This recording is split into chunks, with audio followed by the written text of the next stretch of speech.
We should not refer to them as the old people. Okay. The people with beautiful skin people. Yeah.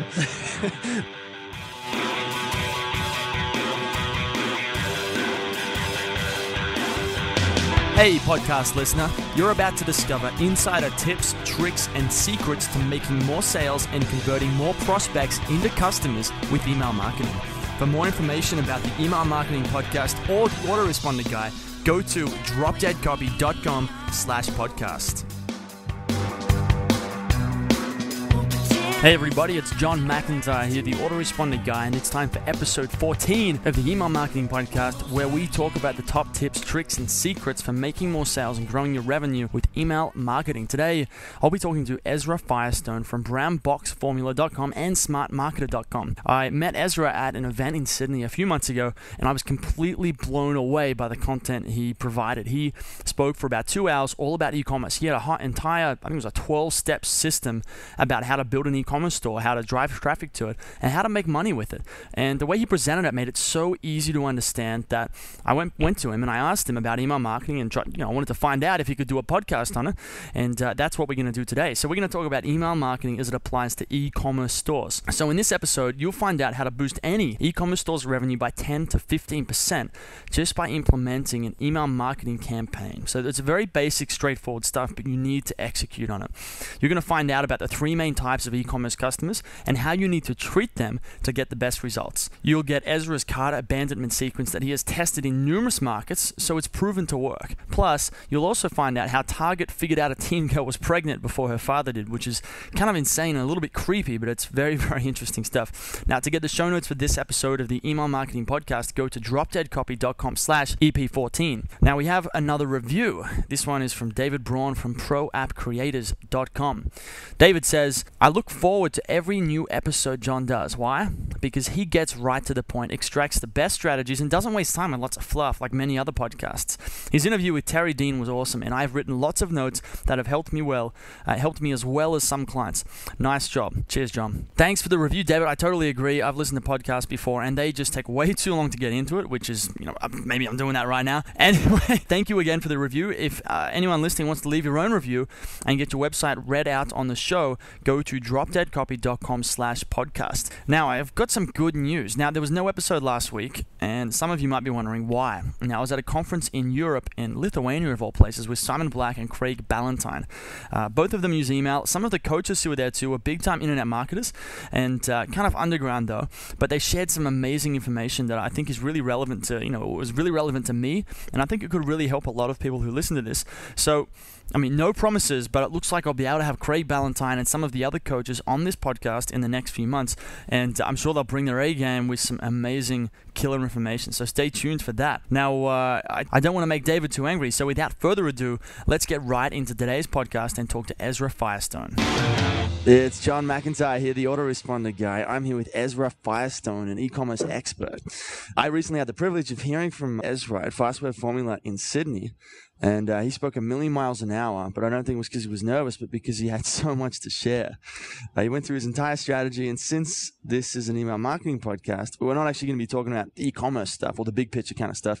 I thought we would talk about e-commerce email marketing, because I don't know much about it. I'm sure most people listening to this don't know much about it either. So that's why Ezra's here. Ezra, how are you going today? Man, I'm doing so well. Thank you very much for having me on the show.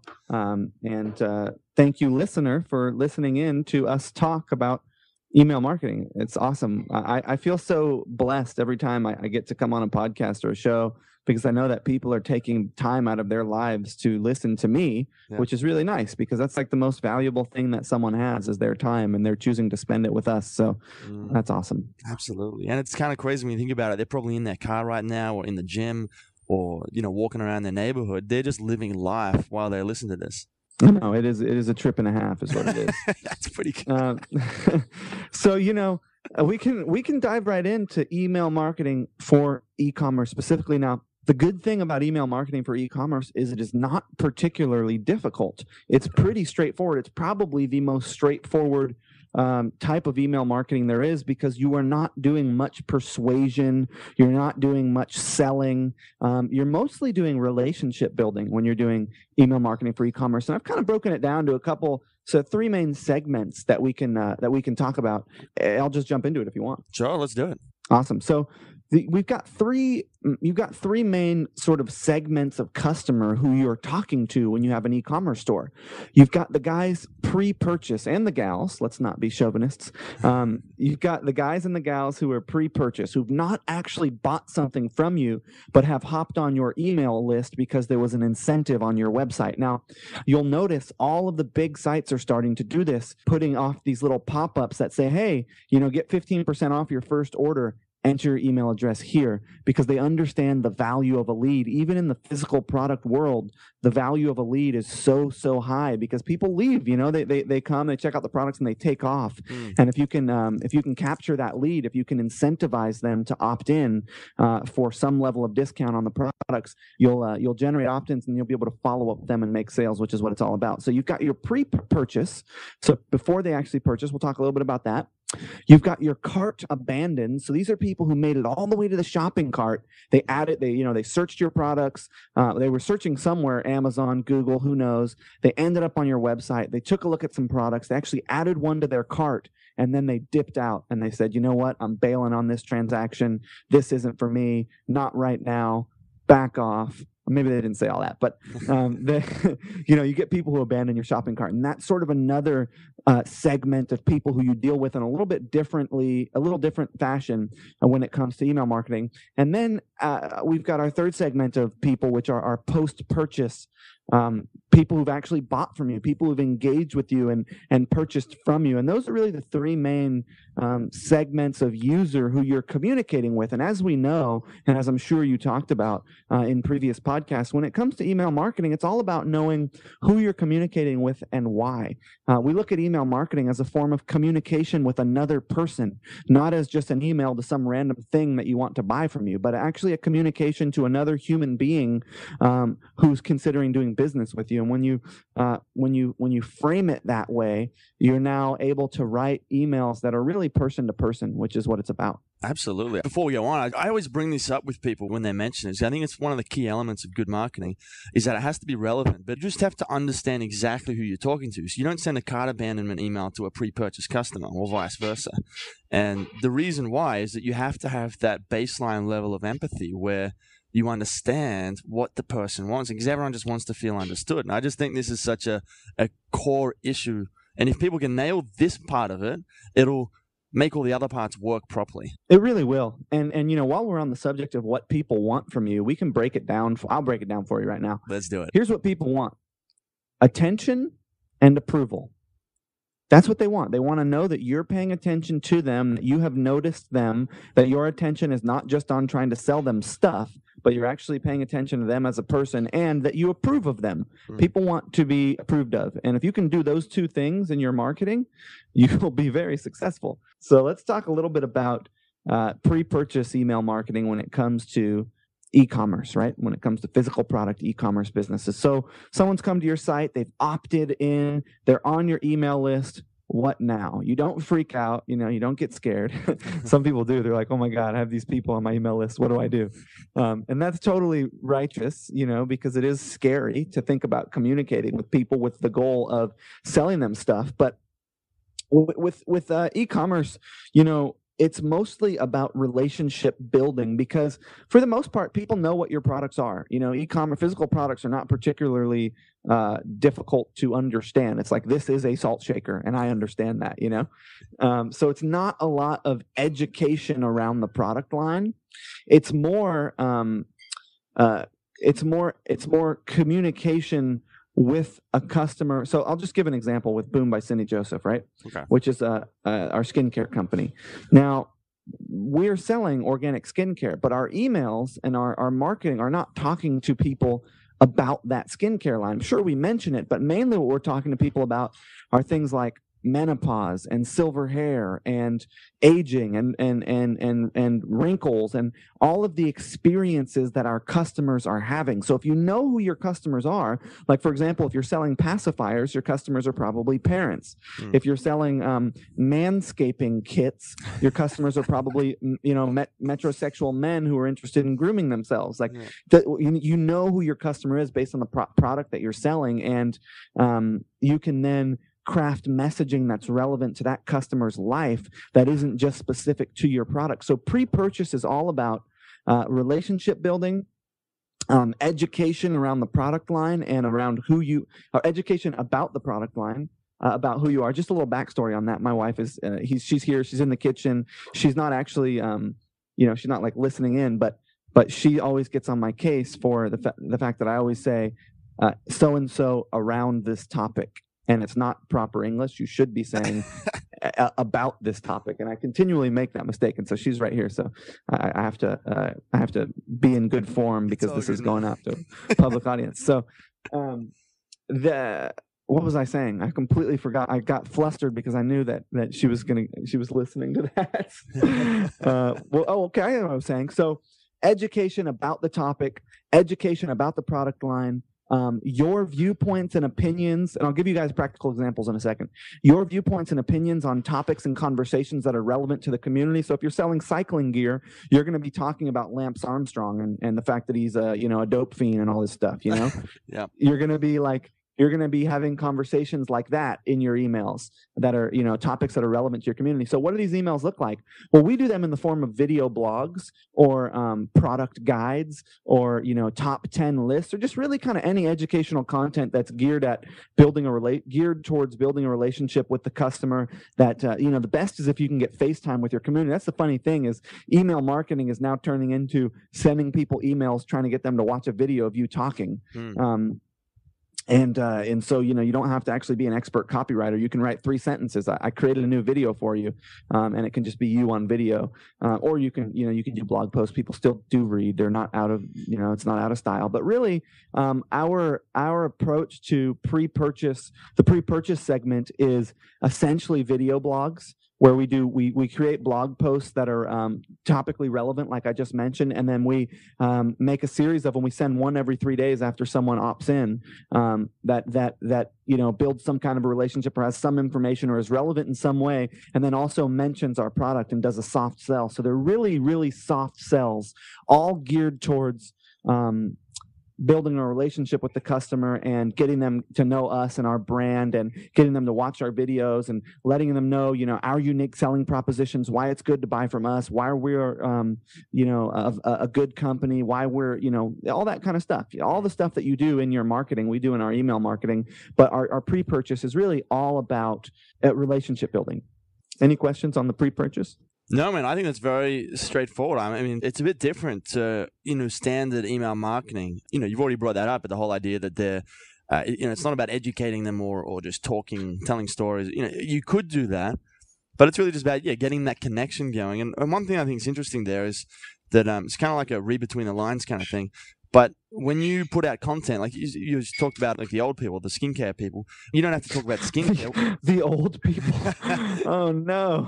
Oh no. Let's hope none of the boom people are listening to this. They're lovely. I mean, yes, they, for the most part, they're baby boomers and they're getting on in age. But that's we should not refer to them as the old people. Okay. The people with beautiful skin people.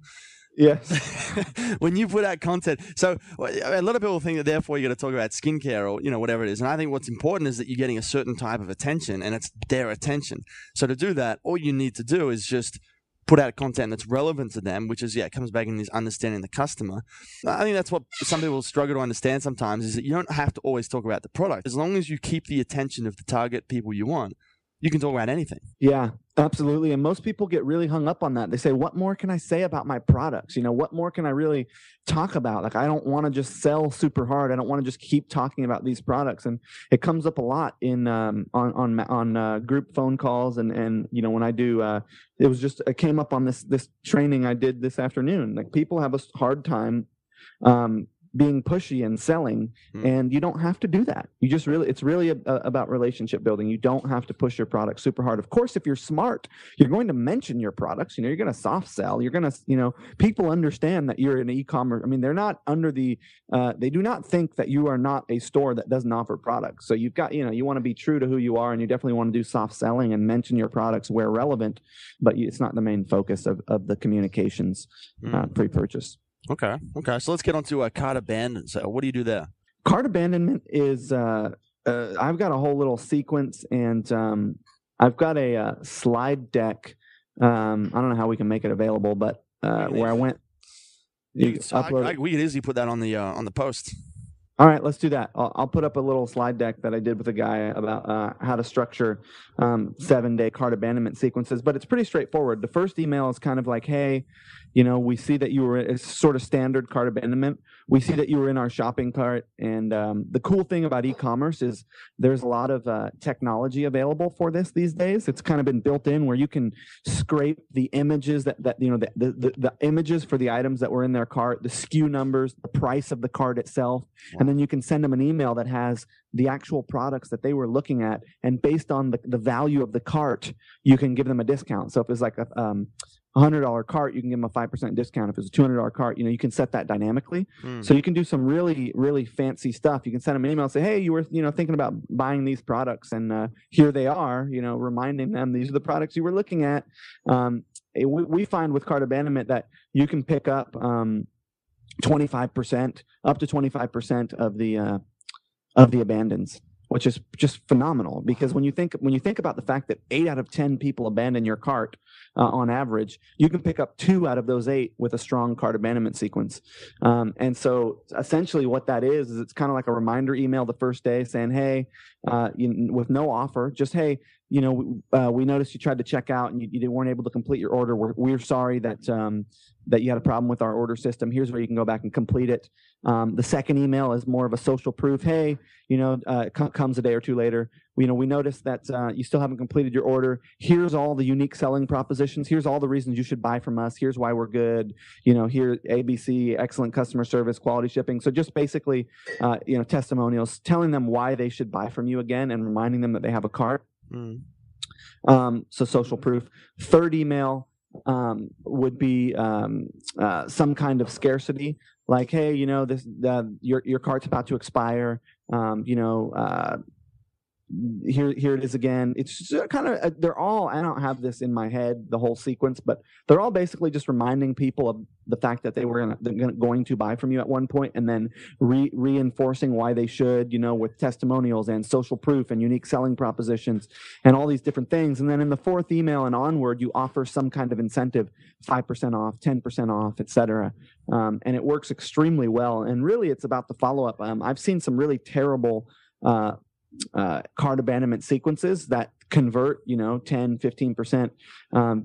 Any cart abandonment sequence that's done halfway decent will convert a solid amount of visitors, a solid amount of cart abandons into buyers. It's going to vary depending on market, depending on value of the products being sold, average order value. There's a lot of variables that will tell you what percentage you will pick up. But if you put in a cart abandonment sequence, it does not matter if you're not a good copywriter, if you're not doing anything fancy, you will sell more product. Okay. And it sounds like there's a best way to do it that people have kind of figured out, I guess, over, maybe they haven't, but you said, so it's, one the first day, one day later, and then one a few days after that.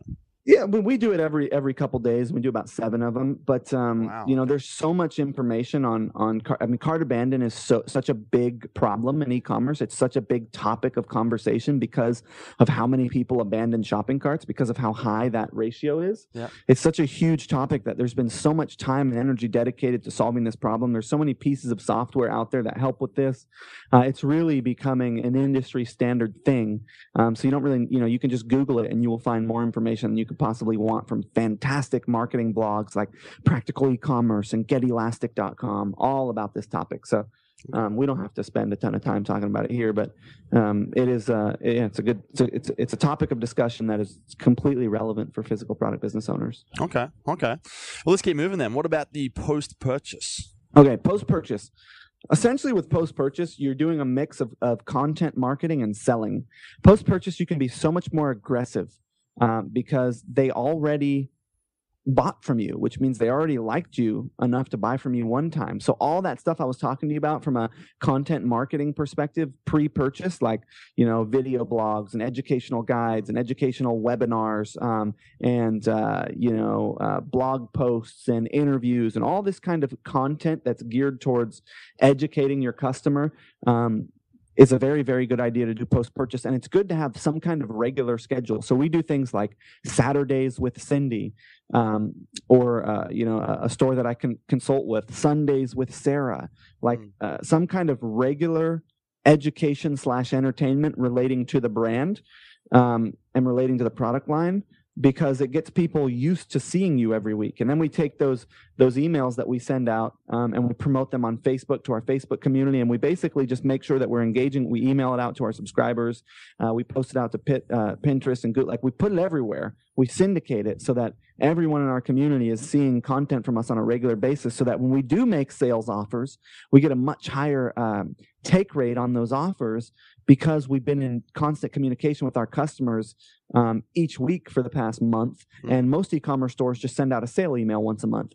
You will see a significant boost in the revenue from those sales emails and the conversion rates in those sales emails if you're sending out content on a weekly basis. So I recommend at least on a weekly basis. We do it on a weekly basis, that you do a content email of any kind, and then you do sales emails. So, and this can be everything from liquidations, discounts on a certain product line, holiday sales. And you can just make up, there's thousands of holidays that people don't even know about. A lot of people in the e-commerce space do sales emails for every holiday, for Rosh Hashanah, for Easter, for, man's chest hair day, for beard day. For all kinds of crazy stuff, holidays you haven't even heard about. So essentially, post-purchase is very simple. It's consistent content marketing mixed in with a monthly or bi-monthly sale. And there's got to be some excuse for the sale. It can't just be, hey, we're doing 20% off. It's like, hey, we're doing 20% off because of XYZ. So you're giving some reason why you're doing a sale. And that's really it, man. It's pretty straightforward stuff. It's not, and I'm not like the world's foremost expert on email marketing for e-commerce. These are just the basic strategies that work quite well. And they're really, there's not a whole lot of sophistication to email marketing for e-commerce. It's not a huge topic of conversation within the community. A good solid 10 to 15% of your sales will come from email marketing. If you have a legacy store that's been around a while, that has a bunch of customers that's doing well, you'll see a good chunk of your sales coming from email marketing. But, 80 to 90% of your sales are not coming from this avenue. But most people are only seeing like 3%. Because they just send that monthly sales email. They're not doing pre-purchase relationship building. They're not doing cart abandons, and then they're not doing post-purchase relationship building and offers. Okay, so that's really interesting. I didn't think, the whole content marketing thing kind of gets me sometimes, because people are doing all this content stuff, but they're not selling, which is what they really should be doing. But it sounds like in this situation, content marketing can really work because it just keeps you on their radar. So when you're finally up for that sale, it's just going to do so much better. Exactly. It really does. And the thing about the content each week is you end up selling. Yep. We make as much sales from our weekly content as we do from our sales emails, because we've got soft sells in there. We've got, hey, we're doing a blog post on how to make a felted Easter egg. By the way, if you want to buy the felt to make this Easter egg, you can click right here and do it. It's education, but we are working in the ability for people to purchase. And every time someone sees your stuff, they're going to your website, which means that they might be like, oh yeah, I wanted this thing, go buy it. So just before we go, I had one more question. I remember talking to someone, it might have been on this podcast actually, that Amazon had done something really tricky. And what they did was they'd obviously put a cookie on this person's, the guy I was talking about, on his computer. And he'd been to Amazon. His friend had sent him a link, go check out this video camera. So he clicked on the link and went to Amazon and checked it out. And he was logged into his Amazon account. He already had it, but basically Amazon tagged him as he'd been to that page. And so he left the page, and half an hour later or something, he gets an email from Amazon saying, hey, we noticed you checked this out, and then tried to get him to buy it. So it's kind of like a bit more advanced. Yeah, I was going to mention, it's a combination of retargeting and email marketing. And if you have a solid, if you have a sophisticated retargeting platform, something like AdMazely or some of these more sophisticated retargeting platforms, what you can do is, Amazon's got a special ability to do that because they have the email of their users, right? Yeah. So the way that you're doing that from a physical product, the way that you're kind of doing that on a sort of lower level e-commerce store is through cart abandons. You don't have the emails of your customers, so you can't just, when someone just checks out an item on your store, you can run retargeting ads, which you absolutely should be doing through networks like Google and AdRoll and AdMazely and things like that, and Retargeter. But you don't have the benefit of having for the most part, most of your people are not going to be logged in users, so you won't be able to just shoot them an email over. You do get to accomplish that a little bit through retargeting if you, through cart abandonment. Okay. But it's like Amazon's got most of their users logged in, and they've got a custom built tool to be able to do that. If you have someone's email, there are no products out there that I'm aware of that allow a small scale merchant to pull that off. But it's a very cool thing. Oh, I think it's awesome. It's kind of creepy, but it's cool. Yeah, it really is. It's freaky what they're doing. They're just unbelievable. It's like that article about how Target predicted this teenage girl's pregnancy before her dad knew she was pregnant. Have you heard that? Have you read that? Yeah, what book was that in? It was just an article on like Huffington Post or something. Okay. We should find it and link to it because it's unbelievable. Yeah. You should. We won't be hard to find that one. That one got a lot of press. So they basically they had algorithms crunching data for people who bought products, and based on the products that this girl had been buying, they knew she was pregnant. And her dad didn't. And her dad flipped out because they sent her a card that was like, here, to buy these Pampers for your kid or whatever. And her dad was like, why in the world would Target be sending this to my teenage daughter? And he was like flipping out. And then he found out, oh, she's pregnant. They were able to work out that she was pregnant before he was, which is like so scary. Yeah. Well, it's a cool story. I'll see if I can find it and link to it. Yeah, I'll find. If you can, I'll definitely find it. It's out there. It's it's easy to find. Cool, man. We're just at time, so before we go, give yourself a plug and tell people where they can find you. Yeah, so smartmarketer.com, SMART marketer.com. You can find me. I publish blog posts and podcasts and content relating to e-commerce and marketing and traffic. And if you're interested in lifestyle and mindset, if you're interested in finding out more about me and checking out my blog, I'd love you to do that. I'd love to hear from you. Smartmarketer.com. Sure, man. And I also I've only listened to a few episodes, but Think Act Get is your podcast. Oh, dude, definitely check out Think Act Get. It's not specifically relevant to, well, it is. It's relevant to, it's more lifestyle mindset, talking about how you be in the world in relationship to yourself and other people, and, how you behave and act and how you think. And it's about, it's about more than just marketing and entrepreneurship. And I think if you're interested in that kind of stuff, then it's getting a lot of positive feedback. So check it out. Sounds good. All right, man. Well, I really appreciate you giving your time and to chat about email marketing for e-commerce stores. Yeah, thank you so much. I appreciate you having me on the show. Hey everybody, thanks for listening. If you want to discover more insider tips, tricks, and secrets about driving sales with email marketing, sign up for daily email tips from the autoresponder guy.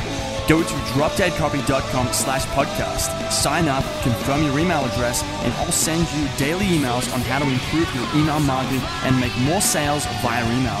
You'll find out why open rates don't matter and the 7-letter word that underlies all effective marketing and much more.